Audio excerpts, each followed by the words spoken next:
Actually, now that I think about it, hold on. Alright. There'll be more to say. Alright.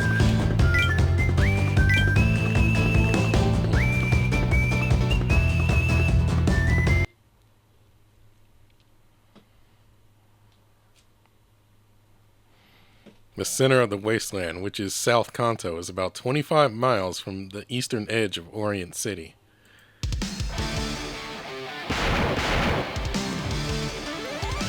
What's the matter, pal? I'm over here.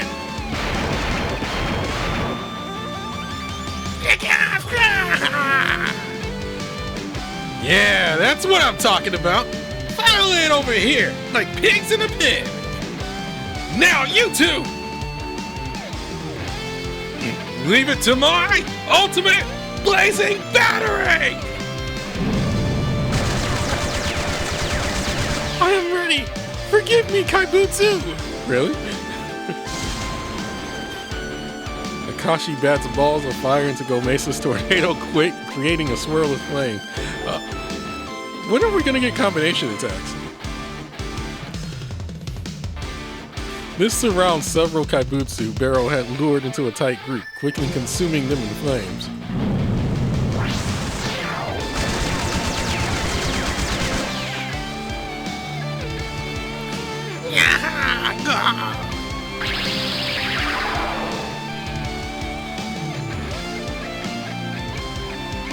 When the flames disappear, nothing except the remains of the Kaibutsu except the floating crystals of light ascending into the skies. Oh. We actually made it. Whew, I was pretty spooked when 5 of them showed up at once.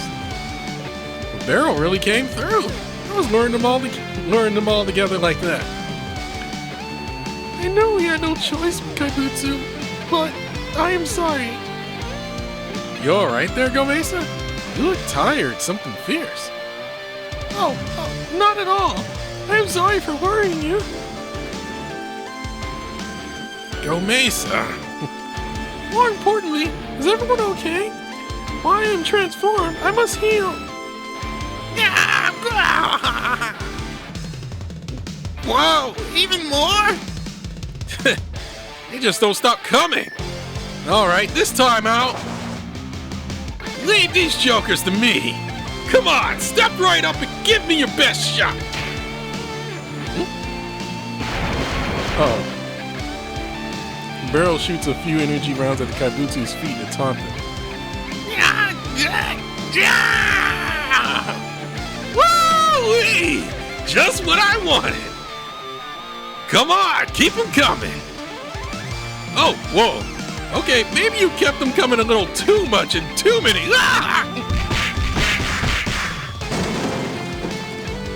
Barrel! That stupid cop. Gomesa, we're giving a covering fire. Here I come. Hold on, Barrel. Hey, Brandon, is it just me, or has Barrel been throwing himself out there a bit much since we started fighting? Though using himself as bait to draw them in has made things a lot easier for Gomesa and Akashi.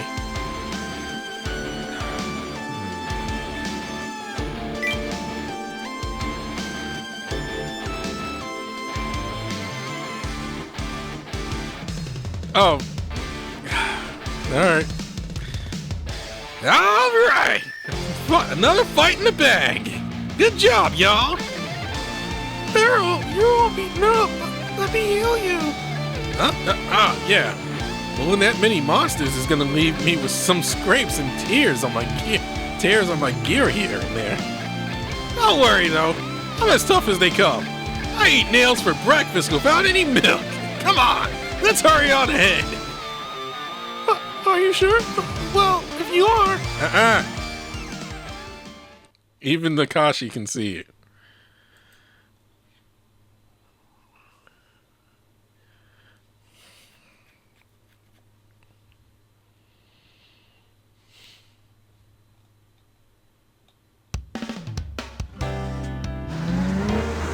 The police cruiser rattles through the unending wasteland with Barrel at the wheel. The road is claying like orange as far as the eye can see. The unchanging scenery induces drowsiness.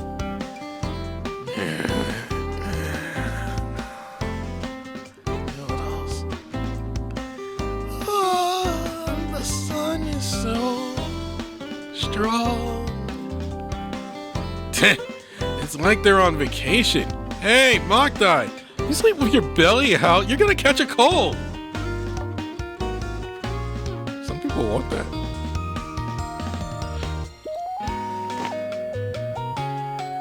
Looks so peaceful. We did pull an all-nighter. I'm kind of sleepy too. Yeah, no sleep, life-threatening battles. I can understand wanting to pay a visit to the Sleepy Sheep Ranch. You're gonna sleep, might as well get your winks in now. I'd say we got a good hour or two before we get there. How about you, Beryl? I mean, unlike us, you've been driving this whole time.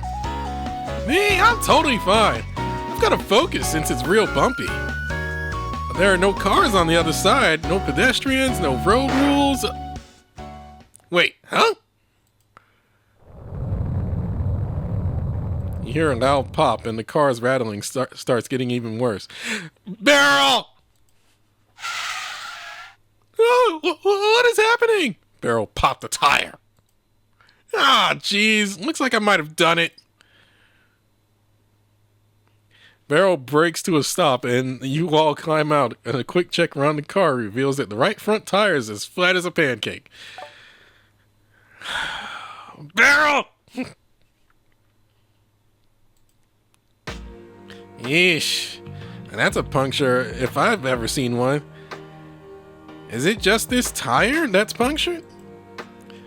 Taking a good look at the road, there's a ton of pointy metal bits and rocks around. I guess you roll over one or a few and pop a tire before long.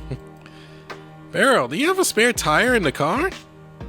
Yeah, I got a set of replacements in the trunk. Let's swap it out then. We're going nowhere till we do. Me and Mokdai will handle it. You find somewhere to chill, Beryl. Wait, I couldn't just push that on you. I mean, I'm the driver. Exactly. You're the driver. So you go rest. Don't sweat it. Just find somewhere to relax. You've been behind the wheel this whole time. Besides, you're the one who's been jumping first into our Kaibutsu battles, right? You can't look me in the face and tell me that hasn't worn you out. I will too. Being in the sun has made me feel much better. Let's change this tire together then. You know how to use a jack? Jack? Who? What? Uh-oh. Oh. I have little experience in this, so... I have little experience in it, so I kind of know how to do it. Despite not having my driver's license. I think I'll just ask you to carry the tire then. Akashi, and I'll handle the rest.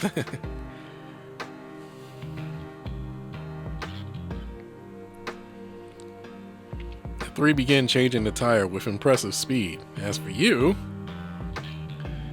Left out, huh? I guess I'll take a break too. You find a large rock nearby projecting a good amount of shade. Looks perfect for getting some relaxation in. When you step around the cooler backside, you find Beryl sitting there with something like a cigar in his mouth. Beryl smokes?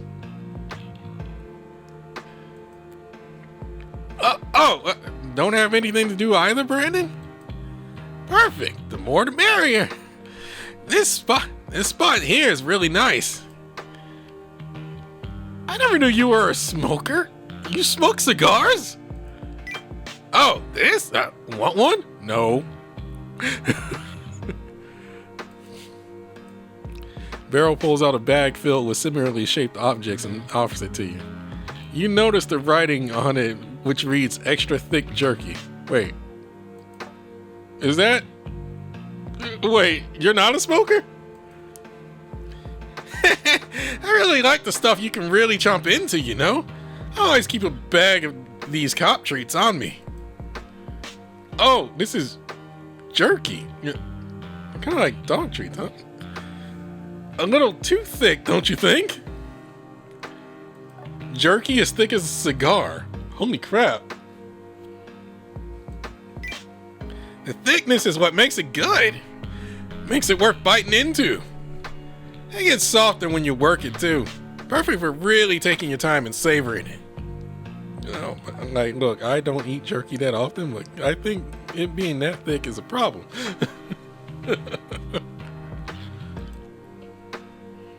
Sit down next to Beryl and gaze off into the distance on this wasteland. All you can hear is the wind at your ears, and all you can smell is the scent of dirt. There's no sign of sentient life whatsoever. There's nothing but brown earth and blue sky as far as the eye can see. Nevada?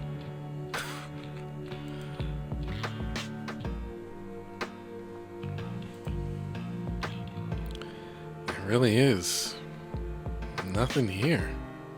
Is this really Kanto? Sure is. Does it really seem that off to you? Brandon, you're from Orient City, right? Everyone there knows how wrecked this place is. Part of you recognizes the fact that this region's desolation is common knowledge. Another part of you, however, is struck by an inexpressible emotion, no anguish from the sight of this devastation. You're right about that. Wonder why I thought it was strange. You're an odd one, Brandon. You have this mysterious air about you sometimes, and at the same time, you really have it all together. Psh. Lies were told.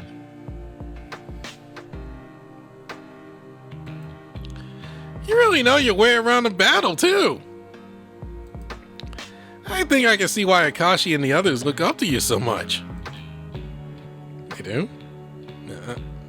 I don't think I'm that impressive. Hey, Brandon, mind if I reminisce a bit?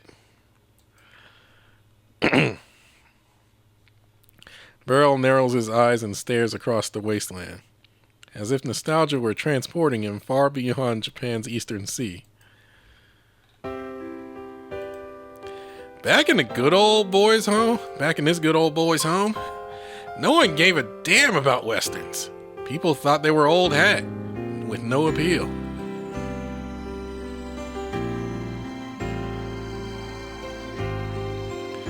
Some folks even hated them, saying they glorify gun culture and that they were barbaric and violent and problematic for society. Yeah, I can imagine some people saying that, even in this day.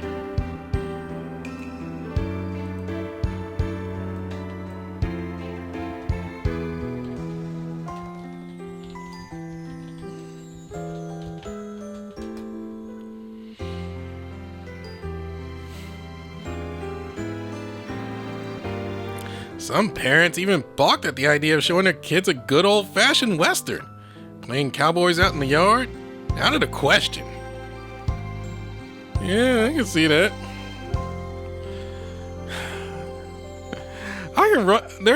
There's a bunch of people in mind. I can see that happening right now.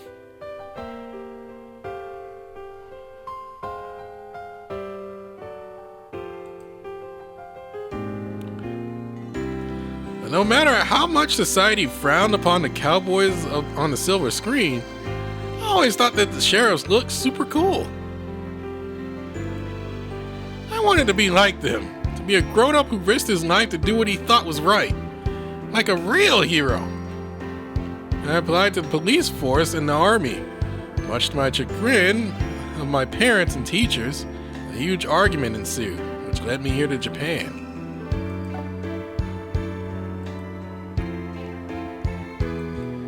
The only family I'm still in contact with is my dear old grandma.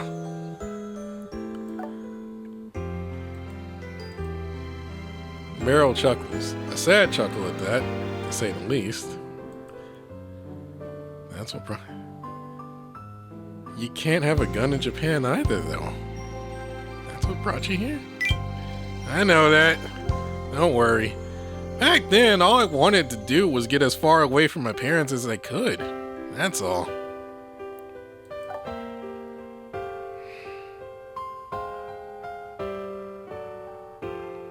That I kind of resonate there. Leave me. I know that you can't twirl a 6-shooter and blast away in Japan. Those who have guns here gotta be ready for the responsibility it brings. My trigger's got a weight on it. The weight of justice. That's why I wield this shooter to protect people. That's my responsibility. That's the job I signed up to do. Barrel pulls out his weapon from his hip holster, a police-issued electromagnetic tranquilizer gun, and aims it forward. To be more precise, while it is shaped like a gun, it has no barrel. All it has is a chamber-like device for emitting electricity. A stun gun. There are people out here like Gomesa who are afraid to fight, as well as people threatening the lives of people like him. To protect people like Omesa and to stop those who bring them harm, I wield my shooter of justice. It might sound pushy or melodramatic. It might sound pushy or melodramatic of me to say this, but this case is like a duty from on high to me. That's why today, you've been the first to jump into the fire. Yeah, looks like that Akashi and the others worried about me. Looks like that got Akashi and the worries up. Wow. Looks like that got Akashi and the others worried about me. Embarrassing, really. Here, I thought I was doing a really good job being the silent protector.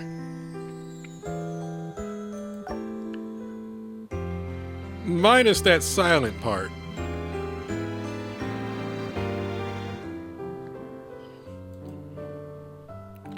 But it looks like I was just being impatient and pushing myself into the spotlight too much. Well, we are fighting together. You're right about that. Gotta fight back some blushes from that one. So... Brandon?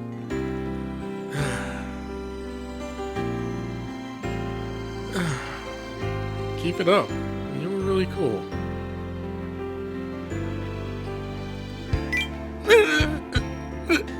Thank you kindly. Hey, tire's changed. We can get moving anytime. Well, that's it for break time. Let's hurry and find Procy then. With a snort from his snout, Barrel stands up and looks at you with a smile. Hope you'll keep having our backs, Brandon. You know it.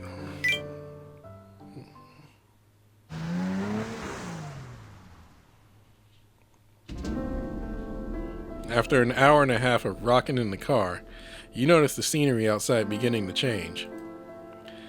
Ruined office buildings line the streets that, while left in disrepair, are clearly paved. Is this Point YH? Seems like it, considering how far we've driven. I bet this city was a real sight to see, with its tall buildings and wide roads. A real tragedy, seeing it like this. Was this all the Kaibutsu's doing? The car windows shake and rattle as you stare out the ruins of the city. Right then, however, you catch a brief glimpse of something else. You see a scene of the city before its complete ruin. People run screaming and shouting, and an enormous Kaibutsu comes into view. It swallows up the fleeing crowds of people along with all of the all the buildings and the ground alike in the process, leaving only craters behind. You then see a sign with the city's name that has been spared, with the text slowly vanishing away. The city itself was eaten. That's how the city became forgotten? Brandon! Something the matter? Huh? You rub your eyes and find yourself back in the ruined city again. Huh? I feel like I saw something just now. Everyone, look! Please, stop the car! Gomesa points ahead and shouts. Beryl obliges by stopping. What Gomesa has noticed is a small motorbike. There, attached to the sidecar, is lined with bags of presumably traveling supplies. That is Boss's motorbike! He always ride it! But it's gone! But it was gone!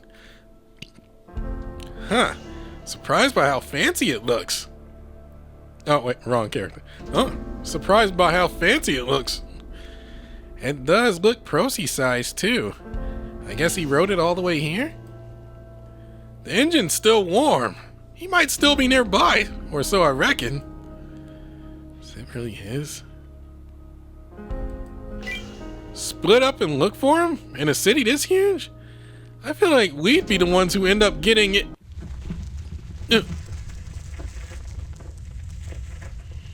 Oh no, don't tell me this trimmer is from...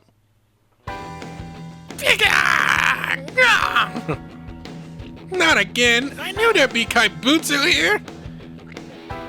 You're gonna mess with my investigation right after I found a solid clue! You're not getting off easy! You got no choice, Brandon! Transform me! Okay, counting on you, gang. Camera's good to go. Starting the stream now. I'm finally so close to boss. I cannot give up yet. Forgive me, Kaibutsu, but please stay out of my way. Ah!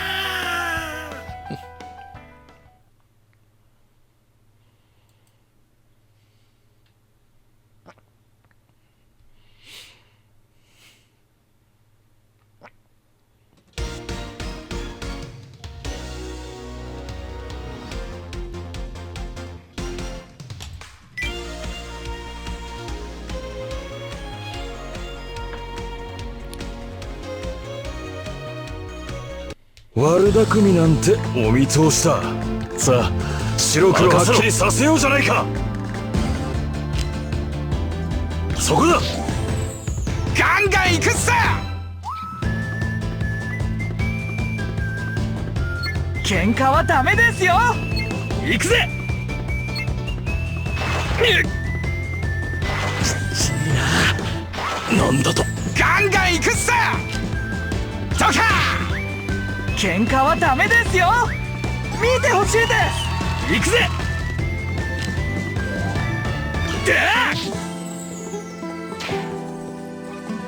ガンガン行くっさ。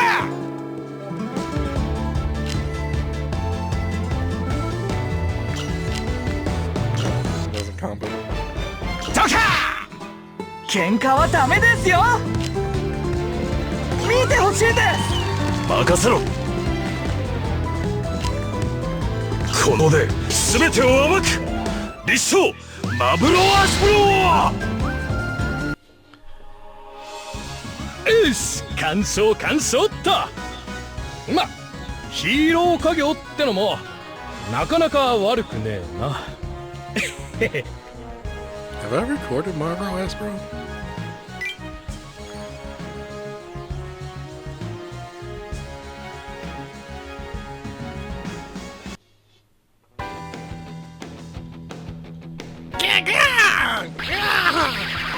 Nope.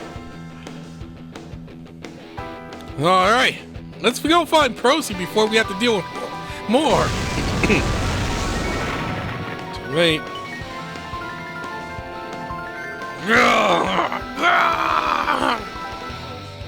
Round 2 already? There are so many of them. Did we anger them? Well, Mesa is right. The Kaibutsu threatening you seem more on edge than usual.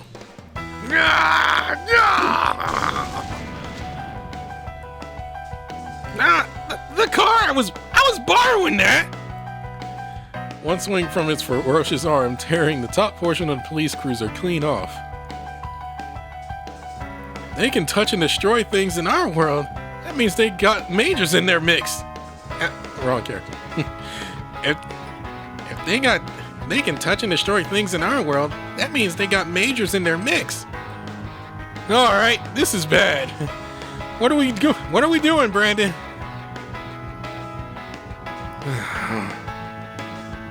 I'd rather we take them out if we can. Brandon, behind you! You turn around then. We're surrounded. You're presented with a grim reality that they have you surrounded on all sides. Oh. Since it's come to this, I'll draw their attention one more time.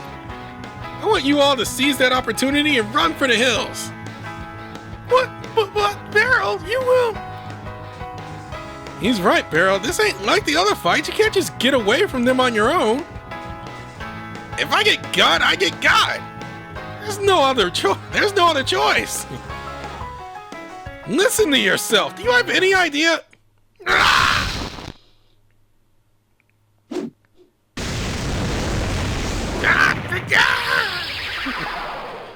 I'm tired of making these sounds.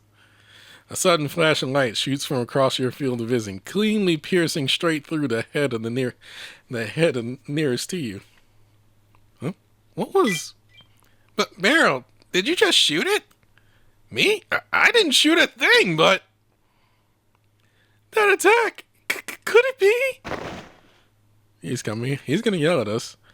A squat figure lands before you, accompanied by the loud thud of a hammer hitting the ground. Hurt? What was this for? Heard you big old whore from a half the city away. And here you try to gobble up some good folks again? Wrong voice. Well, let's see how you dance with me. Bring it. Proceed.